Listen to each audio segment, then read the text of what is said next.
함께 성경 보겠습니다. 누가복음 2장 8절에서 20절까지인데 11절까지만 읽겠습니다. 누가복음 2장 8절에서 11절까지 한 목소리로, 짧으니까요. 같이 한 목소리로 읽겠습니다. 누가복음 2장 8절에서 11절까지 한 목소리로 읽겠습니다. 시작. 그 지역의 목자들이 밤에 밖에서 자기 양떼를 지키더니 주의 사자가 곁에 서고 주의 영광이 그들을 두루 비추매 크게 무서워하는지라. 천사가 이르되 보라, 내가 온 백성에게 미칠 큰 기쁨의 좋은 소식을 너희에게 전하노라. 오늘 다윗의 동네에 너희를 위하여 구주가 나셨으니 곧 그리스도 주시니라. 아멘. 당신을 보내신다라는 제목으로 함께 말씀 나누도록 하겠습니다. 몇 년 전에 이제 크리스마스 때였는데, 크리스마스 때 아이들을 데리고서 제 아내랑 온 가족이 쇼핑몰에 갔어요. 크리스마스를 제일 잘 느낄 수 있는 곳은 쇼핑몰이죠. 애석하게 교회가 아닌 것 같아요. 쇼핑몰이요. 쇼핑몰의 그 크리스마스 분위기를 한번 떠올려 보세요. 온갖 여기저기에 이제 크리스마스 장식, 크리스마스 트리, 이미지가 있고 이제 캐롤이 나오죠. 머라이어 캐리가 이제 수공 기간이 돼가지고 와가지고 막 노래를 불러 제끼고 있고, 이제 사람들이 쇼핑을 하고 있고, 데이트를 하고 있고, 막 그런 분위기예요. 그런 가운데 이제 에스컬레이터를 타고서 내려가고 있는데, 쇼핑몰 광장 1층에 그 여성들로 구성된 밴드가, 관현악단이 산타 옷을 다 예쁘게 입고 여성들이 캐롤을 불고 있는 거예요. 그래서 뭐 울면 안 돼, 울면 안 돼, 우는 아이에게 선물을 안 주는 산타 영감님은 나쁜 사람이에요. 그죠? 왜 운다고 안 주나요? 다 줄 수 있잖아요. 예수님은 죄인까지도 다 사랑하시는데 산타는 사람을 가리는 나쁜 영감님이죠. 어쨌든 이제 뭐 그런 거 이제 막 부르고 있는 거예요. 루돌프 사슴코어는 그래서 저는 이제 에스컬레이터 내려가면서 뭐 그런가 보다, 뭐 이런 거 트는 거지 이렇게 하면서 아무 생각 없이 그냥 보고 있는데, 그 노래 한 곡이 끝난 다음에 사회자처럼 보이는 여성분이 나와서 리더가 사람들이랑 이렇게 여러분처럼 이제 앉아있는 사람들이랑 대화를 나누는 거예요. 첫 번째 질문, 여러분 기쁘시죠? 그랬어요. 그랬더니 사람들이 네! 라고 대답했어요. 그래서 저는 아무 관심 없으니까 그래 기쁜가 보다, 뭐 크리스마스니까. 근데 두 번째 질문에 귀가 솔깃해졌어요. 왜 기쁘세요? 라고 물었어요. 왜 기쁘세요? 순간 난 목사잖아요. 직업이 목사예요. 그리스도인이죠. 그래서 사람들이 왜 기쁠까? 크리스마스 때 비그리스도인들이 대부분일 텐데 왜 기쁠까? 여러분 기쁘시죠? 네! 왜 기쁘세요? 라고 했었을 때 한 명의 손을 번쩍 들고서 소리를 질렀는데 뭐라고 했냐면 선물 주니까요! 라고 그랬어요. 그게 저한테 충격이었었어요. 정말 쇼킹이었었어요. 선물 주니까요. 그랬더니 크리스마스면 뭐가 떠오르세요? 그랬더니 사람들이 선물! 크리스마스면 뭐가 떠오르세요? 선물! 그래서 순간 보면서 충격이었었어요. 아 진짜? 크리스마스가 기쁜 게 선물 때문이라고? 여러분들 이상하지 않으세요? 난 그게 너무 이상했어요. 생각해보세요. 기쁜 날이요. 크리스마스는 기쁜 날이에요. 왜? 선물 주니까요. 왜 선물 줘요? 기쁜 날이니까요. 왜 기뻐요? 선물 주니까요. 왜 선물 줘요? 기쁜 날이니까요. 그러니까 이것에 대해서 본질적인 이유는 아무도 질문하지 않는 거죠. 기쁜 날이야. 선물 주거든. 왜 선물 줘? 기쁜 날이야. 왜 기쁜 날인데 선물 줘? 그런 식으로 얘기하면 여러분 8월 11일도 여러분 서로 선물 주면서 기뻐하세요. 무슨 날인데? 내 생일이야. 뭐 상관없는 거잖아. 그게 뭐 누가 생일이냐, 누가 왔느냐, 그게 의미가 뭐냐, 상관없는 거야. 그냥 기쁜 날이야. 선물 줘. 쇼핑해. 데이트해. 아니 예수님이 이 땅에 태어났는데 내가 솔로인 게 왜 슬픈 일이지? 그 이상하지 않아요? 여러분 크리스마스가 그렇게 진정한 의미로서 외면당하기 때문에 본질적인 의미에 대해서 묻고 있지 않고 피상적인 걸 추구하기 때문에 정작 12월 25일이 되면은 어떻죠? 사람들이 헛헛해요. 공허해져요. 그거는 크리스마스뿐만이 아니에요. 여러분이 대학을 갔을 때 어떤 면에서는 공허했을 수 있어요. 취업을 했더니 공허했을 수 있어요. 연애를 하면서 가다가 보니까 연애하는 게 공허할 수 있어요. 소유하면은 여러분 쇼핑하고 나면 공허해집니다. 왠지 아십니까? 그것에 대한 본질적인 이유에 대해서 질문하지 않고 피상적인 걸 추구하면 인간은 다 공허해져요. 결혼식을 신나게 준비해가지고 열심히 결혼식을 하고 나잖아요. 진짜 결혼 생활할 때 공허할 수 있어요. 왜냐면 결혼이라는 본질적인 질문에 대해서는 대답하지 않고 나는 그냥 결혼이라는 그 세레머니, 껍데기를 추구했을 때, 그래서 피상적인 것만 추구하고 본질적인 질문을 하지 않잖아요. 정작 그거를 얻게 됐을 때 사람들은 공허해져요. 그럼 크리스마스가 가지고 있는 의미는 뭐죠? 예수님이 이 땅에 오셨다는 것이죠. 하나님이 이 땅에 오셨다는 거예요. 그거 우리는 1년에 한 번만 기념하는 것이 아니라 우리는 그걸 진리로 믿고 있죠. 성육신이라고 이야기합니다. 인카네이션. 하나님께서 인간으로 오셨다. 하나님의 아들이 사람으로 오셨다. 진리가 육신으로 오셨다. 이것이 우리가 믿는 진리의 내용이고 이것이 우리가 기뻐해야 할 내용입니다. 크리스마스 때만 기뻐하는 것이 아니라 하나님이 인간으로 오실 만큼 나를 사랑하신다.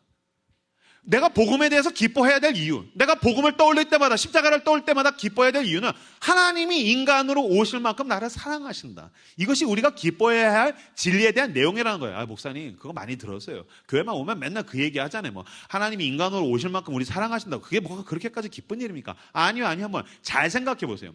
자, 예를 들어드려요. 두 가지 예를 들어드릴게요. 첫 번째, 여기 가운데 아마 반려견 키우시는 분들 계실 거예요. 또는 반려묘, 고양이를 키우든지. 요새 뭐 별의별 거 다 키우잖아요. 뭐 거북이도 키우고 도마뱀도 키우고 뭐 아니면은 뭐 자식을 키울 수도 있고 뭐 여러 가지를 키울 수 있겠죠. 근데 개를 키우시는 분들 가운데에서 보니까 개를 진짜 사랑하잖아요. 개를 너무너무 사랑하면 개를 인격화하더라고요. 저 어렸었을 때, 저는 개를 안 키우는데 저 어렸었을 때는 개를 키우면은 누가 봐도 개 이름은 누가 봐도 개 이름이에요. 해피 메리 쫑쫑이. 요새는 개 이름은 사람 이름 같이 지어요.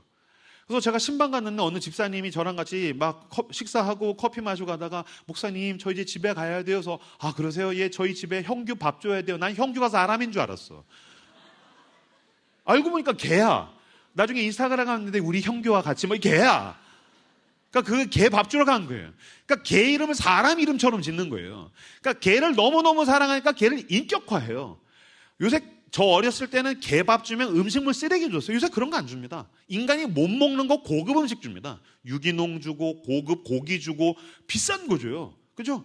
개를 인격화해요. 너무너무 소중하게, 극진히 여겨요. 존귀하게 여겨요. 정말. 옷 입히는 거 아시죠? 개한테.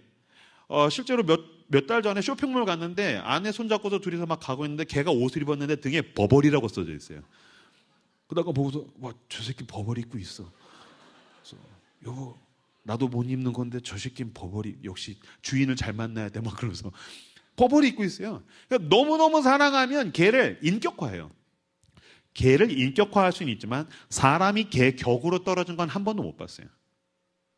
사람이 개 격으로 떨어진 거 못 봤어요. 여기 반려견 키우시는 분들 가운데 개를 진짜 사랑하시네요. 예, 목사님 난 얘 없으면 못 살아요. 개를 진짜 사랑하시다가 보니까 우리 형제님 자매님 완전히 그냥 넌 개다.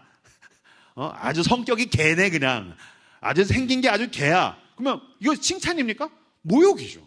목사님 왜 저한테 개라고 하세요? 막 확 물어버릴까 보다 그러겠죠. 그죠? 아무리 개를 사랑해도 사람이 개격으로 떨어지는 일은 없다라는 거예요.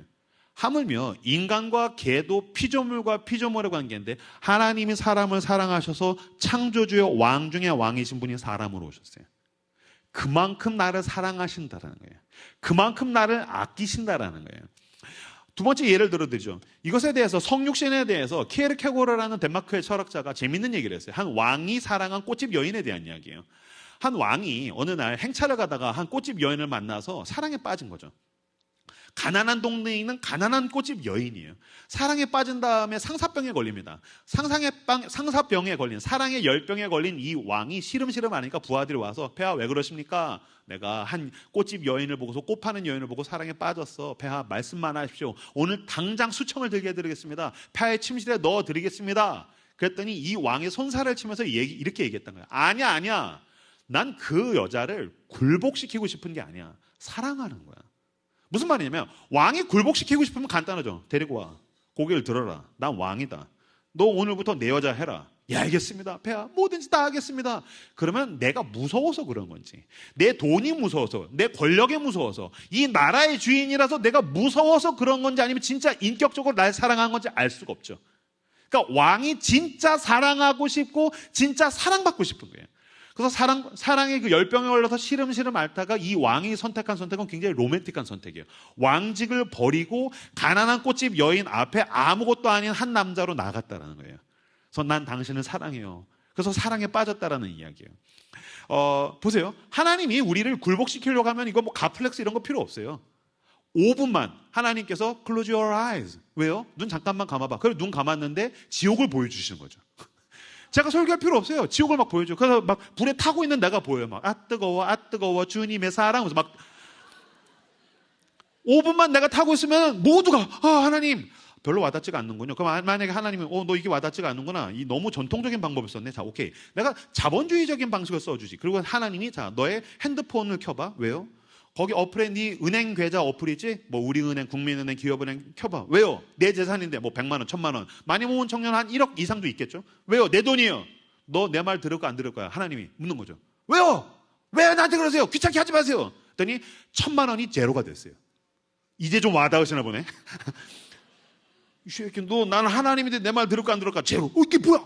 그랬더니 너 내 말 들을까 안 들을까? 다시 1억, 다시 제로, 다시 10억, 다시 제로, 다시 100억. 이거 5번만 하면 여기 다 이슬람 선교사 갈 수 있어요. 주님, 뭐든지 말씀만 하십시오. 제가 다 해드리겠습니다.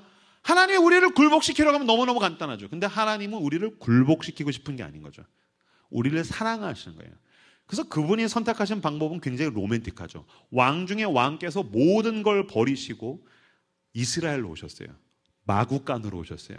말구유로 오셨어요. 가장 낮은 곳으로 오셨어요. 그래서 결국에는 십자가로 걸어 들어가서 나를 죽기까지 사랑하셨어요. 이제 내 사랑을 알겠니? 나는 너를 굴복시키고 싶은 게 아니야. 난 너를 사랑하는 거야.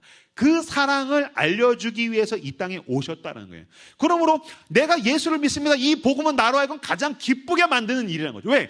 왕이 나를 사랑하시니까요. 자, 아까 가난한 꽃집 여인 이야기를 제가 애프터를 각색해봤어요. 한 여인이 있는데 이 여자는 그냥 꽃을 파는 여인이에요. 이 여인의 인생의 희노애락은 자기에게 달렸어요. 꽃이 많이 팔리면 기분이 좋아요. 꽃이 안 팔리면 우울해요. 친절한 손님을 만나면 기분이 좋아요. 근데 진상 손님 만나면 우울해요. 아니면은 막 뭐 날씨가 좋거나 맛있는 걸 먹거나 아니면 내 미래가 뭔가 잘 풀릴 것 같으면 기분이 좋아요. 근데 막 옆집에서 견제를 들어오고 막 날씨도 우중충하고 막 맛집 갔는데 맛다가리도 없고 그럼 막 슬퍼요. 여러분들이 희노애락을 겪는 거랑 비슷하겠죠. 그런 희노애락이 자기에게만 달려 있었던 한 꽃집 여인이 어느 날 남자가 와가지고서 수작을 부리는 거예요. 꽃 하나 주세요. 꽃이 예쁘네요. 아, 그래요? 감사합니다. 꽃도 예쁘고 당신의 미소도 예쁘네요. 어머, 왜 개수작이야? 막 그러면서 이렇게. 그래서 이제 데이트를 하기 시작을 해요. 그래서 이 꽃집 여인이 왕인지 몰라. 이 남자랑 결혼을 했어요. 결혼했는데 이 남자는 왕인지 몰라요. 그러면 그냥 이 남자는 원 오브 댐이에요. 이 동네에 있는 남자 중에 한 명이라고요. 그럼 여러분 아직 결혼 안 한 사람들이 많을 테니까 여러분 아버지나 그냥 아저씨들 결혼한 유부남 나 같은 그러면 그냥 쉬는 날에 그냥 빤스 입고 방구 끼면서 TV나 보고 뭐 그런 음식물 쓰레기 못 버려가지고 부인한테 타박 얻고 막 그런 남편이란 말이야. 그 내 남편이 왕인지 몰랐어. 그러던 어느 날 두둔 내 남편의 비밀을 알게 돼. 왕이야. 어느 날 둘이서 손잡고서 가난한 동네를 막 가고 있는데 영의정이 마차를 타고 가다가 갑자기 영의정이 내 남편을 보더니 마차에서 막 뛰어내려. 그래서 아이고 하면서 막 절해. 그래서 아내가 막 휘둥그레져 있으니까 남편이 저리 가 꺼져 막 그래. 그 막 드라마에서 나올 법한 클리셰잖아요. 왜 그러지? 왜 영의정이 우리 방구쟁이한테 막 절을 하지? 막 이런 일들을 여러 번을 겪어. 그러다가 어느 날 이 남편이 얘기한 거죠. 여보, 나 사실 방구쟁이 아니야. 그래서 옥새 딱 가져가서 난 이 나라의 왕일세. 그럼 막 마누라가 깜짝 놀라서 어머 왜 개소리야 하면서 막 싸대기 때리고 그러겠지만 왜 헛소리야? 뭐 술 먹었어 왜 그래? 아니야, 나 진짜 왕이야. 내 남편이 날 사랑하는 남편이 나 왕직을 버릴 만큼 사랑한 그 남자가 사실 왕이라는 사실을 알게 됐다고 생각해 보세요. 이 비밀을 알게 됐어. 나를 너무너무 사랑해서 왕을 버릴 만큼 날 사랑해. 그때부터 이 여자에게 있는 모든 희노애락은 바뀌어요. 봐요. 진상 손님이 왔어요. 완전 진상 떨고 갔어요. 상관없어요. 난 기뻐요. 왜? 왕이 날 사랑해. 꽃이 잘 안 팔려요. 상관없어요. 왕이 날 사랑해요. 날씨가 안 좋아. 상관없어. 옆집 가게에서 와가지고 막 뭐라고 막 괴롭혀. 막 꽃이 잘 안 팔릴 것 같아. 막 계속 경기가 안 좋대. 상관없어. 왜? 왕이 날 사랑해. 그 여자는 입이 귀에 걸려 있어요. 꽃이 안 팔려도, 진상 손님을 만나도, 내 미래가 내 스스로 개인적인 인생이 우울할 것 같고 암담할 것 같아도 상관없어. 왕이 왕직을 버릴 만큼 날 사랑해. 이게 성육신. 왕이 날 사랑해. 그분이 왕 중에 왕이신 하나님, 모든 걸 창조하신 하나님이 모든 걸 버릴 만큼 날 사랑하신대. 왕이 날 사랑해. 이걸 하박국 선지자는 뭐라고 이야기합니까? 무화과 나무에 열매가 없어도 상관없어. 난 구원의 하나님으로 인하여 기뻐하고 기뻐하리라. 논밭에 소출이 없대요. 1년 농사를 졌는데 논밭에 소출이 없으면 망한 거잖아요. 여러분 취업 준비 열심히 했는데 1년 동안 준비했는데 취업이 안 됐어요. 망한 거잖아요. 그죠? 여러분 열심히 결혼 준비했는데 파혼당했어요. 망한 거잖아요. 내가 사업을 했는데 실패했어요. 망한 거잖아요. 상관없어. 난 구원의 하나님으로 인하여 기뻐하고 기뻐하리라. 왕이 날 사랑해. 이게 내가 기뻐해야 할 복음의 내용이라는 거예요. 이건 크리스마스 때만 쇼핑을 하거나 연애를 해서 기뻐하는 것이 아니라 여러분 십자가를 떠올리십시오. 왕이 모든 걸 버리실 만큼 날 사랑하십니다. 그 기쁨의 내용을 붙들고 세상에서 여러분을 숫자로 평가하고, 여러분을 차로 평가하고, 여러분을 집으로 평가하고, 여러분을 외모로 평가하고, 인스타그램에 팔로워 수로 평가할 때 웃기지 마. 난 그런 걸로 평가될 수 있는 사람이 아니야. 왕이 날 사랑하신다. 그 사랑을 붙들고 세상에 빼앗기지 않는 기쁨을 누리며 살아가는 여러분들 되시기를 주님의 이름으로 축복합니다. 오늘 본문에 보면은요, 예수님께서 이 땅에 오신 게 모든 사람을 위한 기쁜 소식이래요. 근데 이게 예수님께도 기쁜 소식이었을까요? 그분은 모든 걸 버리셨어야 되는데, 여러분 한번 뭔가를 버린다고 생각해 보세요. 여러분 핸드폰을 버려야 돼요. 여러분들이 만약에 게임하는 형제들, 게임 아이템을 버려야 돼요. 여러분들 명품을 가지고 있는 자매들, 명품을 버려야 돼요. 아까운 일이죠. 근데 그분은 왕이신데 모든 걸 버려야 돼요. 그게 그분에게 과연 기쁜 소식일까요? 근데 기쁜 소식이라는 거예요. 왜 그랬을까요? 그분의 목적에 의해서, 본질적인 목적 때문에. 요한복음 10장 10절은 뭐라고 얘기하냐면은, 내가 온 것은 나를 위해서 온 것이 아니고 내가 온 것은 양으로 생명을 얻게 하고 더 풍성히 얻게 하려 함이라. 예수님이 얘기하신 거야. 난 나 때문에 온 게 아니야. 난 나를 위해서 온 게 아니야. 난 양으로 생명을 얻게 하고 세상에 그 생명을 풍성하게 하기 위해서 온 거야. 그렇기 때문에 마구간에 왔어도 상관없고, 채찍을 맞아도 상관없고, 십자가에서 죽어도 상관없어. 난 기뻐. 왜? 난 그러려고 왔거든. 난 너희들에게 생명을 주기 위해서 왔거든. 예, 여러분 마찬가지입니다. 난 나를 위해서 온 존재가 아닙니다. 여러분은 자신 스스로만을 위해서 부산에 사는 존재가 아닙니다. 나는 나 자신을 위해서 대학을 다니는 존재가 아닙니다. 나는 나 자신을 위해서 취업을 하는 존재가 아닙니다. 나는 나 자신을 위해서 결혼을 하는 존재가 아닙니다. 나는 나 자신을 위해서 존재하는 존재가 아니란 말입니다. 나는 하나님이 보내셔서 존재합니다. 하나님이 당신을 부산으로 보내셨습니다. 믿으십시오. 하나님이 당신을 그 대학으로 보내시고 직장으로 보내시고 그 가정으로 보내셨다라는 소명에 눈을 뜰 때에 내 삶이 그 목적에 의해서 어떻게 됩니까? 거룩해지기 시작합니다. 예수님이 오셨던 마곡간은 말똥으로 가득한 냄새나고 더러운 시궁창이었습니다. 근데 그분이 오신 그날 저녁을 그 이후로 2000년 동안 그리스도의 제자들은 고요한 밤, 거룩한 밤이라고 이야기합니다. 거룩하다. 왜? 그분의 그 숭고한 목적, 양으로 생명을 얻게 하고 풍성히 얻게 하려는 그 보내심, 그 부르심, 그 소명에 의해서 온 그날을 거룩하다. 그 마곡간을 거룩하다. 마찬가지로 난 하나님이 보내셔서 부산에 산다라는 소명에 눈을 뜰 때 내 삶이 거룩해지기 시작합니다. 주님이 나를 이 직장으로 보내셨어. 주님이 날 이 가정으로 보내셨어. 아, 이놈의 직장 빨리 때려쳐야지. 로또 당첨되면 난 멋지게 사직서를 던질 거야. 거룩하지 않아요. 이놈의 집구석 지긋지긋해 탈출하고 싶어. 거룩하지 않아요. 난 빨리 성공해서 북미 지역으로 탈출할 거야. 거룩하지 않아요. 갈 수도 있고 벗어날 수도 있지만 하나님이 나를 보내셨다라는 부르심에 응답하는 거룩한 여러분들 되시길 주님의 이름으로 축복합니다. 전 24살에 회심했어요. 24살에 예수를 믿었는데 24살에 예수를 믿고 저는 미쳐 있었어요. 왜냐하면 하나님이 존재한다는 사실에. 인격적인 신이 존재한다는 게 저를 미치게 만들었어요. 난 신이 존재하지 않는다고 생각했거든. 난 무신론자였었어요. 뭐 성경에서 이야기하는 야훼 하나님 웃기지 마라 그래. 그건 이스라엘의 조상신이야. 더군다나 예수 그리스도, 야 중동에서 2000년 전에 죽은 사형수의 얘기가 나랑 뭔 상관이야. 난 그냥 서울로 대학 가서 난 열심히 노력해서 돈 벌어서 재밌게 살 거야. 그러던 어느 날 24살 때 내가 군대에 가서 예수 그리스도를 만나고 나서 전 제 삶이 완전히 뒤집어졌어요. 그때 25살에 휴가를 나와서 어떤 영화를 봤는데 너무너무 감동을 받고 은혜를 받은 영화가 있었어요. 제가 25살에 휴가 나와서 봤던 영화가 터미네이터 3였었어요. 터미네이터 3. 요새 MZ들이 잘 모르더라고. 미안해, 난 X세대야. 노땅이지. 그 터미네이터를 모르는 사람들이 있어서 설명을 드리면은 인간이 기계를 만들었는데 기계가 발전되니까 이제 AI가 이제 막 나오잖아요. 그래서 AI에 대한 위험성에 대한 뭐 정보들이 이제 있는데 AI가 결국에 반란을 일으켜서 인간을 학살하는 거죠. 그래서 기계의 세상을 만드는 거예요. 근데 마지막 반군, 잔류한 인간들이 반군이 있어요. 여기 지도자가 존 코너예요. 존 코너를 없애야 되는데 얘네가 끈질기거든. 그래서 이 기계의 문명이 타임머신을 타고 살인기계를 과거로 보내가지고서 존 코너를 없애면은 뭐 반군이고 뭐고 없겠다. 그래서 타임머신을 타고 살인기계를 보냅니다. 그 소식을 알고 이 반군도 타임머신을 타고서 그 존 코너를 지킬 사이보그를 보냈는데 이게 바로 터미네이터예요. 그래서 아놀드 슈왈츠네거라는 온몸이 근육질인 배우, 선글라스 끼고 가죽 잠바에다 샷건 딱 들고 있는 그 배우가 이제 터미네이터예요. 터미네이터 3 처음에 딱 시작하면은 이제 터미네이터가 샷건을 딱 들고서 존 코너한테 다가가요. 그럼 존 코너가 겁나 도망가요.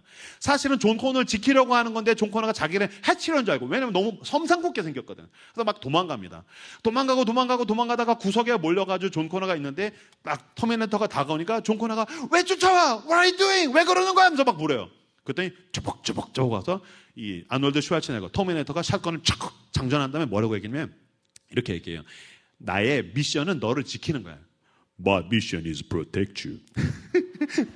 완전 똑같아. 진짜 봐봐. 완전 똑같아. My mission is my protect you. 이렇게 얘기해 진짜. My mission is protect you. 내 미션은 널 지키는 거야. 그때부터 이제 이 터미네이터가 아놀드 슈왈츠네거가 존 코너를 지킵니다. 지키기 위해서 사이보그 주제에 최선을 다해서 싸워서 막 여기저기가 막 부서져요. 진짜 막 보면서 막 너무 막 슬플 정도야. 기계에 대해서 슬픔을 느낄 정도야. 막 최선을 다해서 충성을 해. 그러다가 여기저기가 부서졌는데 해킹을 당해요. 이 살인 기계가 해킹을 최첨단 장비를 가지고 해킹을 하니까 존 코너를 지켜야 되는 터미네이터가 존 코너를 다시 해치려고 그래요. 그러니까 또 존 코너가 이거 미쳤나 왜 그래 하면서 막 도망가요. 도망가고 얻어 터지고 터미네이터에 두드려 맞고 막 그러다가 더 이상은 도망갈 수 없을 만큼 얻어 터져요. 마지막에 터미네이터가 존 코너를 들어가지고 자동차 본네트 위에다 던집니다. 그래서 팍 해서 널브러져요. 그 터미네이터가 다가가가지고서 이제 존 코너의 목을 쫄릅니다. 왜 막 쫄려요? 막 죽이려고 쫄려요. 그때 존 코너가 막 겨래요. 막 겨래요. 내가 왜 연기하고 있지? 네, 재밌지? 그래서 막 괴로워요. 막 괴로워하다가 마지막에 거의 죽기 직전에 한마디를 얘기해요. 막 죽기 직전에 뭐라고 얘기하냐면 What is your mission? What is your mission? 그래요. 그랬더니 터미네이터가 괴로워요. 해킹당한 터미네이터가 괴로워요. 부득 현타 오네. 연기하니까 현타 오네. 괴로워하다가 갑자기 부팅이 붕 꺼져요. 그다음에 다시 재부팅 되더니 저거다. My mission is protect you. 니네가 재밌으니까 됐어. 그 장면인데 지금 웃으면서 봤는데 진짜 내가 펑펑 울면서 봤어요. 한낱 기계 따위가 What is your mission? 내가 죄에 대해서 오염돼요. 세속적 욕망에 의해서 내가 오염되기 시작해요. 그래서 하나님이 나를 부르셨는데 나는 나의 욕망과 세상을 향해서 나아갈 때 하나님이 나에게 물으신 것 같은 거예요. What is your mission? 제가 군복을 입고서 영화관 나오는데 하나님이 제 마음에 말씀하신 것 같은 거예요. 형규야, 예수님, What is your mission? 예수님, 난 그 소명을 향해서 살기 원합니다. 서울에서 대학을 졸업하고 선교단체에 가가지고 20대 후반에 이렇게 노란색 조끼 입고 막 자봉 조끼 입고 막 주차봉 겁나 흔들면서 충성을 다했어요. 막 맨날 무시당하고 외면당하고 아무도 몰라주고 20대 후반인데 내가 왜 20대 초중반이 하는 짓을 이제야 하고 있나 상관없었어요. 왜? What is your mission? 누구한테 인정을 받느냐 못 받느냐 중요하지 않았어요. 나의 하나님, 나를 부르신 하나님 앞에 What is your mission? 대학을 졸업하고 경기도 동두천에 가서 청소년 사역을 했어요. 학원에서 돈을 벌어가지고 그 돈으로 집 나간 놈들을 데리고 오고 애들을 떡볶이를 사 먹이고 성경을 가르쳤어요. 30대 초반이 돼가지고 학원도 때려치고 교회에서 간사라고 월급 50만 원 받으면서 청소년 사역하고 있는데 그때 제 동기 동창생들 모임 갔는데 제 친구가 제 월급의 10배를 벌더라고요. 걔들이 저한테 야 이명기 옛날에 잘 놀더니 저거 맛이 갔네. 상관없어요. What is your mission? 30대 중반에 전도사가 돼서 사역단체를 만들었는데 청년들 연합사역 4년 동안 제 30대 중반을 갈아 넣었어요. 망했어요. 그때 나를 일으킨 건 What is your mission? 30대 후반에서 40대 초반 때 저와 제 가정에 너무너무 고통스러운 일이 있었어요. 저는 지금도 사실은 거기서 온전하지는 못해요. 근데 그때도 나를 일으킨 것, 다시 나로 하여금 하나님의 나를 향해서 걸음을 내딛게 만들었던 건 What is your mission? 교회를 개척했어요. 청년들 15명이랑 같이. 주님이 원하시는 교회를 세워보자. 오라 청년들아. 코로나가 왔어요. 힘들어 돼지 뻔했어요. 괜히 교회 개척했나? 그때도 나를 매일마다 열정적으로 나아갈 수 있게 만들었던 건 나를 부르신 나의 하나님. 형규야, what is your mission? 교회가 4년 넘어가니까 청년들이 모여드니까 나는 죽을 고생을 하면서 하나님 바지가랑이 붙들고서 겨우 왔는데 힙한 목소리예요. 청년들이 막 모여드니까 인스타그램에서도 힙하고 뭐 청년 단일 기도회도 나가고 코스타에도 나가고 막 이렇게 수영로 교회에서 하는 뭐 가플렉스도 나오니까 힙한 목소리. 아니요. 때때로 나는 잘 될 때도 있지만 안 될 때도 있고 길은 열리기도 하고 막히기도 하죠. 바울이 얘기한 대로 나는 부유할 수도 있고 가난할 수도 있어요. 그러나 그런 건 나한테 중요하지 않아요. 나한테 중요한 것은 나를 부르신 나의 하나님의 그 목소리. 형규야, what is your mission? 난 나에게 주어진 소명을 붙들고 나아가기 원합니다. 그 what is your mission을 붙들고 이 부산에서 살아내십시오. 당신의 학교에서, 당신의 직장에서, 당신의 가정에서, 이 세상 가운데서 그의 나라와 그의 의를 구하며 나아가시는 미션의 사람들, 콜링의 사람들, 소명의 사람들 다 되시기를 주님의 이름으로 축복합니다. 기도합시다. 아버지, 나는 나를 위해 살지 않습니다. 나는 나를 부르신 하나님을 위해서 삽니다. 무엇을 먹을까, 무엇을 마실까, 무엇을 입을까 걱정하지 마라. 너는 먼저 그의 나라와 그의 의를 구하라. 이 모든 것을 너에게 더하시리라. 예, 맞습니다. 나의 부르심, 나의 소명, 나의 목적을 붙들고 하루를 충실하게 살아내는 믿음의 청년들 다 되게 하여 주시옵소서. 우린 두려워하지 않습니다. 왕이 날 사랑하시기 때문입니다. 그 왕과 함께 동행하는 왕의 자녀들 다 되게 하여 주시옵소서. 예수님 이름으로 기도했습니다.